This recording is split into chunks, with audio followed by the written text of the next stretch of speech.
Hello, എല്ലാവരും happy ആയിട്ട് safe ആയിട്ടിരിക്കുന്നു വിശ്വസിക്കുന്നു. ഞാനുണ്ടല്ലോ ഒരു പരീക്ഷണം എന്നുള്ള രീതിക്ക് നമ്മുടെ സർക്കാർ കൊടുക്കുന്ന സൗജന്യ പ്രിയദർശിനി യാത്രയുണ്ടല്ലോ, സ്ത്രീകൾക്ക് സൗജന്യ പ്രിയദർശിനി യാത്ര. ഞാനും ചെറുതായിട്ട് ഇന്നൊന്ന് യാത്ര ചെയ്തു. ഒരു കാര്യം ഉണ്ടായിട്ടല്ല ഞാനൊന്ന് യാത്ര ചെയ്തു. പൊതുവേ ഞാൻ മുന്നേ കോളേജിലൊക്കെ KSRTCയിൽ തന്നെയാണ് പോയിക്കൊണ്ടിരുന്നത്. ഞാൻ പടന്നക്കാടാണ് പഠിച്ചത്. എനിക്കിഷ്ടമാണ് ബസ്സിൽ യാത്ര ചെയ്യുന്നത്. ഇന്ന് പ്രിയദർശിനി ബസ് എനിക്ക് ഉണ്ടായ ഒരു അനുഭവം ഉണ്ടല്ലോ, എൻ്റെ ദൈവമേ. നിങ്ങളൊരു അഡ്വഞ്ചർ ഒക്കെ ഇഷ്ടപ്പെടുന്ന ആൾക്കാരാണെന്നുണ്ടെങ്കിൽ, വീട്ടിൽ വെറുതെ ഇരിക്കുകയാണെന്നുണ്ടെങ്കിൽ ഒന്ന് ട്രൈ ചെയ്യാം. ഞാൻ ഈ പറയുന്ന കാര്യങ്ങൾ പ്രിയദർശിനിയിൽ ഒന്ന് ട്രാവൽ ചെയ്ത് നോക്കാം. ഞാൻ ബന്ദിയോട് മുതൽ കാസർഗോഡ് വരെയാണ് ട്രാവൽ ചെയ്തിട്ടുണ്ടായിരുന്നത്. തിരക്ക് എന്നെല്ലാം പറഞ്ഞിട്ടുണ്ടെങ്കിലോ, ഞാൻ കുമ്പള വെടിക്കും പാലക്കുന്ന് ഭരണിക്കും അങ്ങനെ ഒരു തിരക്ക് കണ്ടിട്ടുള്ളൂ. നമ്മുടെ തൃശ്ശൂർ പൂരത്തിന് ഞാൻ പോയിട്ടില്ല, അതുകൊണ്ട് നമ്മൾ TV കാണുന്ന തിരക്കില്ലേ, അമ്മാതിരി തിരക്കാണ് ഒരു ബസ്സിൽ. ഓക്കെ, ഞാൻ ഇരുന്നതിൻ്റെ ഈ സൈഡിലിരുന്ന താത്താൻ്റെ മുക്കാൽ കുണ്ടിയും എൻ്റെ ഷോൾഡറിലാണ്. ഞാൻ ലാലേട്ടനെ പോലെയാണ് ഇങ്ങനെ ഇരിക്കുന്നത്.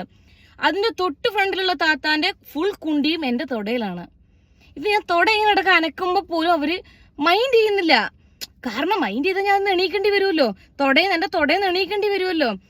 അത് കഴിഞ്ഞിട്ട് കണ്ടക്ടർ ഇങ്ങനെ റിക്വസ്റ്റ് ചെയ്യാണ് ഓരോ സ്റ്റോപ്പിലും, ചേച്ചി അടുത്ത ബസ് പ്രിയദർശിനി തന്നെ വരുന്നുണ്ട്, ഇതിൽ സ്ഥലമില്ല,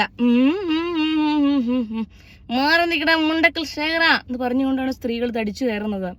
തിരക്കെന്ന് പറഞ്ഞാൽ അമ്മാതിരി തിരക്കാണ്. വേറൊരു കോമഡി കേൾക്കണോ, ഈ ഫ്രീ യാത്രക്കിടയിൽ ഞാൻ ഇരുന്ന സീറ്റിലിരുന്ന ആളായിരിക്കണം ആ ബോട്ടിന്റെ ഒരു എയർപോർട്ട് മറന്നു വെച്ച് പോയി. ഞാൻ ഫ്ലിപ്കാർട്ടിൽ നോക്കുന്ന സമയത്ത് 800 rupees എങ്ങനെ അതിന് പ്രൈസ് ഉണ്ട്. ഞാൻ കണ്ടക്ടർ അതിൽ കൊടുത്തിട്ട് പറഞ്ഞു, ചിലപ്പം ഒരു KSRTCയിൽ വരുമായിരിക്കും, പരുതിയിട്ട് നിങ്ങൾ അവിടെ കൊടുത്താൽ മതി. അയാൾ എന്നെ ഇങ്ങനെ തലക്ക് കൈ വെക്കുന്നത്. നിങ്ങൾ ഈ എത്ര കൂടിപ്പോയ 800 രൂപയൊന്നും എന്തായാലും മംഗലാപുരത്തുനിന്ന് കാസർഗോഡേക്ക് ഉണ്ടാവുമെന്ന് ഞാൻ വിശ്വസിക്കുന്നില്ല. ആ ഒരു ഫ്രീ ടിക്കറ്റിന് വേണ്ടിയിട്ട് ബോട്ടിന്റെ എയർപോർട്ട് അടക്കം വെച്ച് മറന്നു പോകുന്ന സ്ത്രീകളുണ്ട്. ഞാൻ ചോദിക്കട്ടെ, എന്തിനാണ് ഇങ്ങനെ ഒരു സൗജന്യ യാത്ര?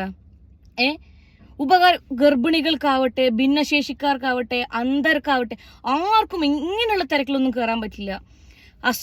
ചികിത്സയ്ക്ക് പോകുന്ന എത്രയോ ആൾക്കാരുണ്ടാവും. നിങ്ങളിങ്ങനെ ഒരാവശ്യവും ഇല്ലാണ്ട് വെറുതെ ഒന്ന് യാത്ര ചെയ്യും. ഞാൻ ഇന്ന് പരീക്ഷിച്ചു എന്നേ ഉള്ളൂ.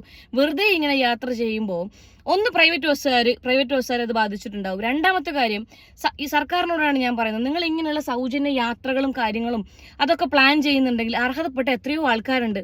അതിൽ ജെൻഡർ നോക്കേണ്ട ആവശ്യമൊന്നുമില്ല. സ്ത്രീകൾക്ക് പ്രത്യേക പരിഗണന എന്തിനാണ് അതിൻ്റെ ആവശ്യം? എല്ലാ ജെൻഡറിലും ക്യാൻസർ പേഷ്യൻസ് ഉണ്ട്, ഡയാലിസിസ് ചെയ്യുന്ന ആൾക്കാരുണ്ട്. ഞാൻ കാസർഗോഡ് ജില്ലയിലാണ്, എൻഡോസൾഫാൻ ബാധിച്ച് കുറേ പേരുണ്ട്. അവർക്കൊക്കെ നിങ്ങൾ ഫ്രീ കൊടുക്കൂ, വൃദ്ധന്മാർക്ക് കൊടുക്കൂ, ജെൻഡർ നോക്കാതെ.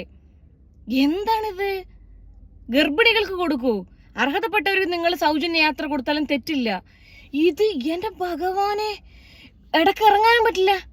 നമ്മളൊന്ന് ഇറങ്ങാന്ന് വെച്ചാൽ അതും പറ്റില്ല. അത്രയ്ക്ക് ജനങ്ങളാണ് ഈ പ്രിയദർശിനി ബസ്സിൽ. ഞാൻ പറയട്ടെ, ഞാൻ ഏകദേശം 5ാം ക്ലാസ് മുതൽ KSRTC ബസ്സിൽ യാത്ര ചെയ്തൊരു വ്യക്തിയാണ്. ഞാൻ കണ്ടിട്ടില്ല ഇതുപോലെ ഒരു തിരക്ക്. എങ്ങോട്ടാണ് ഇവരൊക്കെ പോകുന്നതെന്ന് ദൈവത്തമ്പുര. വെറുതെ ആയിരിക്കും, വെറുതെ ഫ്രീ അല്ലേ, പോയിട്ട് വരാം എന്നുള്ള ഒരു ഇതിന്റെ കോൺസെപ്റ്റിന്റെ പുറത്തായിരിക്കും. നിങ്ങൾ ഇത് മിസ്യൂസ് ചെയ്യുന്ന ഒരുപാട് ആൾക്കാരുണ്ട്. സർക്കാരിനോടാണ് ഞാൻ പറയുന്നത്, അർഹതയുള്ളവർക്ക് നിങ്ങൾ സൗജന്യ യാത്ര കൊടുത്തോളൂ, ആർക്കും ഒന്നും പറയാനില്ല.